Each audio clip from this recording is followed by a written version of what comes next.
Jimmy Butler's Miami Heat fought till the bitter end before being eliminated in Game 7 of the Eastern Conference Finals. The same can't be said for his former team, as the Philadelphia 76ers once again bowed out of the playoffs with a whimper rather than a bang. Though it's been more than 3 years since Butler's brief time in Philly came to an end, the ramifications of his exit still linger in the city of brotherly love. The twists and turns of those last 3 years have led the Sixers to the present, with James Harden now helping Joel Embiid run the show, but the team further from contention than they were the day Butler walked.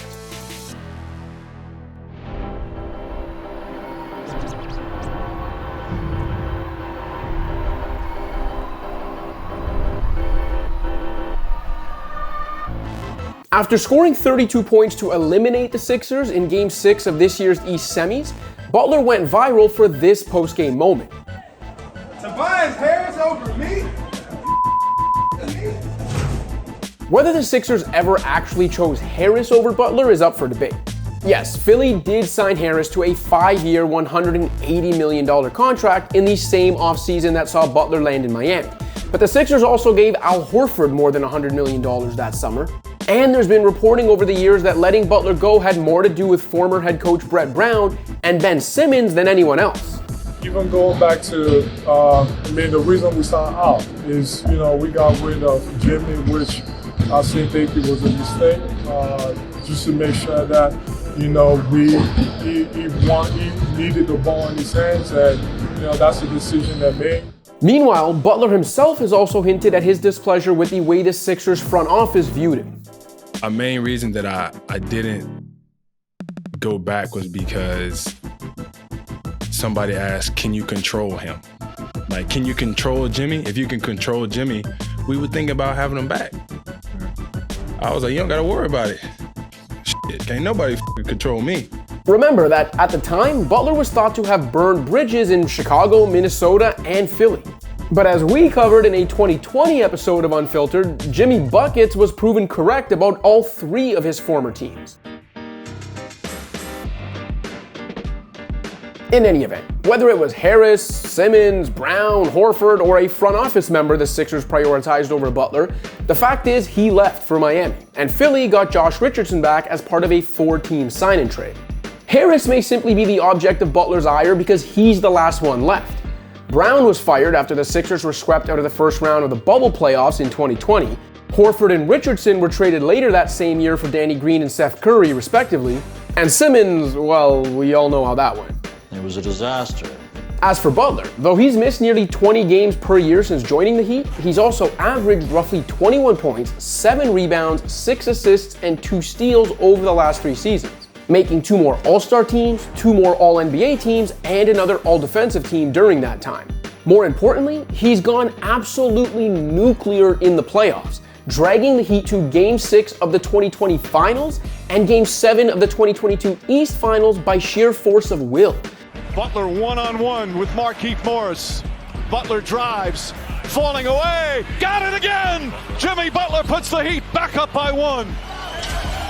Finds Butler, Butler turns, fires, it's good! As the shot clock expires, Jimmy Butler, and it's a 6-point lead. Butler has posted 6 40-plus point playoff performances with Miami, famously recording back-to-back 35 and 40-point triple-doubles in the 2020 Finals.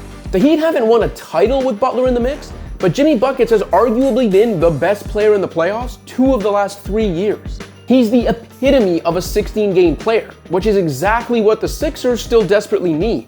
Still don't know how we let him go, but, I wish I could have gone to battle with him still, but it is what it is. Although Philly's actually won 6 more regular season games than Miami over the last 3 years, the Sixers have won 12 less playoff games and 3 less playoff series. And they still haven't made it past the second round since 2001.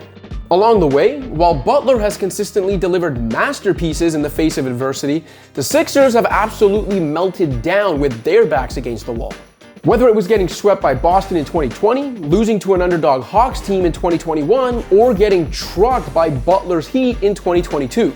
The presence of Harden hasn't changed any of that.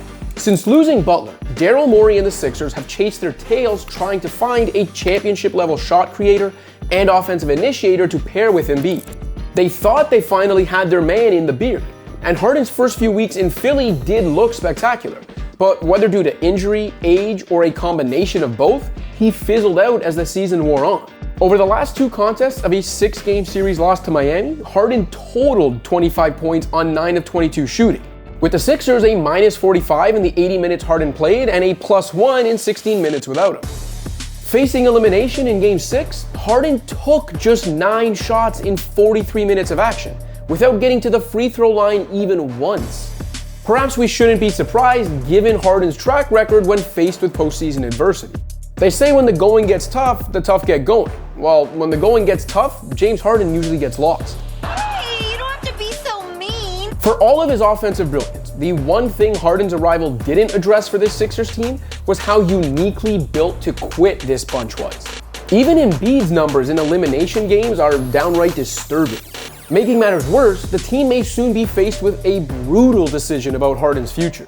Harden was reportedly set to pick up his nearly $47 million player option for 2022-2023 upon his trade to Philly, but he and the team didn't get the required paperwork filed in time. He'll still have a chance to pick up that option again this summer, and the Sixers should hope he does. That would keep Harden in Philly for at least one more season, and delay a big money decision about committing to him long term until after the Sixers can get an up-close view of him for a full season. Best case in that scenario, Harden gets healthy, looks like his old self, and helps the Sixers seriously contend for the 2023 title, at which point overpaying for his later years becomes more palatable. Even the worst case scenario of Harden picking up his player option is simply that he continues to decline and the Sixers cut their losses a year from now while letting some other team pay for Harden's not so golden years. If Harden changes his mind about that player option though, I would not want to be Daryl Morey. Harden is one of the most dynamic offensive forces the NBA's ever seen. He still flashed stretches of absolute brilliance last season, he still does very much help Embiid and the Sixers, and the team likely won't have the flexibility to replace him with anyone as good. You might even be able to talk yourself into the fact it was just a wonky hamstring holding him back this season. But he'll be 33 years old when next season tips off. He has 38,000 NBA minutes under his belt. He no longer looks capable of creating the separation needed for him to inflict the same kind of damage on opposing defenses. And he could command as much as $270 million on his next contract. This is a tough decision. Yeah, maybe just paying Jimmy Butler 3 years ago was the way to go. We don't know what would have happened with Simmons, the coaching situation, or the roster as a whole around Butler and Embiid had the Sixers just given Jimmy what he wanted. But they would have given themselves a better chance to capitalize on Embiid's prime and would have been facing a more certain future. At least a more certain immediate future than they currently are with a Harden decision looming. There's no guarantee the Sixers would have won a title by this point, but they at least would have had a fighting chance instead of a quitter's track record. Thanks for watching. If you liked this video and want to see more content like this, be sure to hit that subscribe button.